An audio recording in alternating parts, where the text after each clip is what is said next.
Hello and welcome, my dear students. I am Prakriti Kapoor, your English teacher, and we have already read this chapter of class 6, The Modern Millionaire. So, today we will go for the question and answers. This is the question and answer session for this particular chapter. There are many question and answers in this chapter. That's why we will cover this session in two parts, right? So this is part 1 for the question and answer session, right? So let's get started. Let's infer. This is question number 1. Study the opening paragraph. Where phrase or sentence do you think describes Huey Erskine best? Why do you think so? So we have to tell in this particular question that which of the words describes Huey. So we have to tell the characteristics of Huey. So you have to write these answers in your classwork copy. Yeah, there must be two copies. You have two copies for English. First one is A copy and second one is B copy, right? So you have to write this chapter, all these question and answers in your A copy. Okay. तो जिन बच्चों को confusion हो रही थी last time, मैं उनको बता दूं कि दो कॉपीज होती हैं, ए कॉपी और बी कॉपी. तो जिन क्वेश्चंस को मैं खुद से लिखने के लिए बोलूंगी इन योर ओन वर्ड्स, उससे आप बी कॉपीज में करेंगे अपनी, राइट. और जब मैं बोलूंगी कि आपको जो मैं लिखवा रही हूँ उसको लिखना है अपनी कॉपी में, तो आप ए कॉपी में करेंगे. तो आज के सारे क्वेश्चंस आपको किस में करने हैं? आपकी ए कॉपी में करने हैं, राइट. सो क्वेश्चन नंबर 1, ये क्वेश्चन नंबर 1 कहता है कि हमें ह्यूई की कैरेक्टरिस्टिक्स बतानी है, उसके बारे में बताना है, ठीक है. तो this is the answer. The sentence that best describes the Hughie Erskine is he never said a clever or an even unpleasant thing in his life. यानी कि ये जो मैन है ह्यूई, ये एक ऐसा व्यक्ति है जिसने कभी भी कुछ भी गलत किसी को नहीं कहा, ये क्लेवर नहीं है. This shows that he was an ordinary man who was lovable but not very intelligent. तो इंटेलिजेंट नहीं था, लवेबल था, उसके अंदर मनी मेकिंग की क्वालिटी नहीं थी, पर बहुत अच्छा इंसान था, ठीक है. तो दिस इज द आंसर. तो आप इसका स्क्रीनशॉट ले लीजिए अगर आप बाद में लिखना चाह रहे हैं तो, और अगर आप अभी लिख रहे हैं तो इसे पॉज करके आप अपने आंसर को कंप्लीट कर लीजिए. You have to write this answer in your a copy and presentation is very important. तो आप अच्छे से अंडरलाइन करेंगे, चैप्टर का नाम डालेंगे, आज की डेट डालेंगे, और आप जो है सारी चीज़ें मेंशन करेंगे. क्वेश्चन लिखेंगे ब्लैक पेन से और उसके बाद ब्लू पेन से आंसर लिखेंगे, और आंसर के बाद अंडरलाइन भी करना है, राइट. तो सेकंड क्वेश्चन देख लेते हैं. Why would colonel Merton not hear of any marriage between his daughter and Huey? What do you think he said? Come to me when you have got 10,000 pound of your own.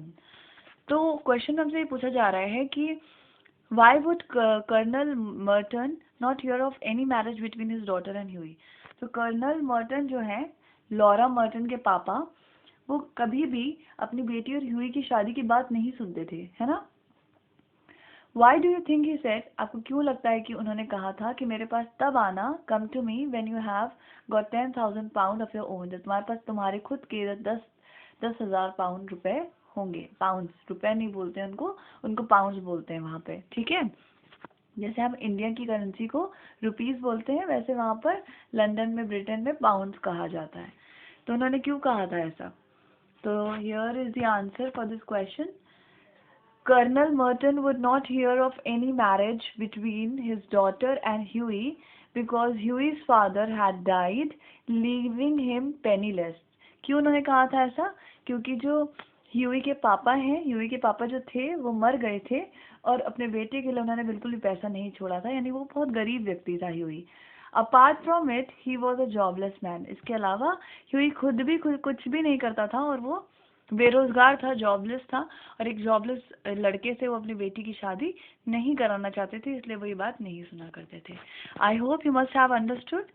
So you can take the screenshot और you can write the answer while pausing this video. Okay, let's move on to the third question. The third question is, did Huey feel sorry for old man in Trevor's studio? How can you tell? Think of something he had, something he did to support this answer.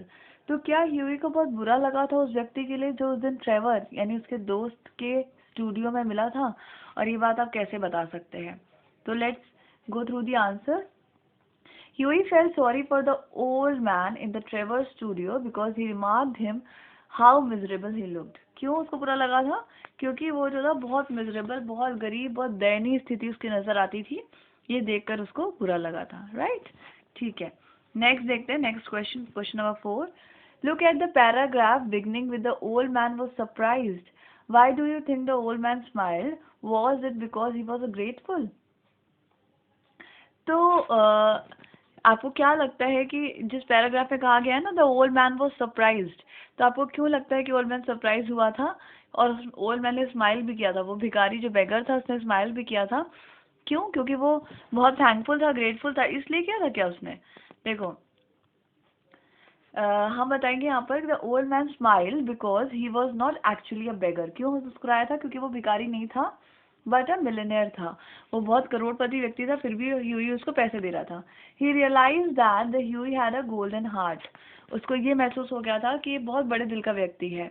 Yes, he was a grateful man.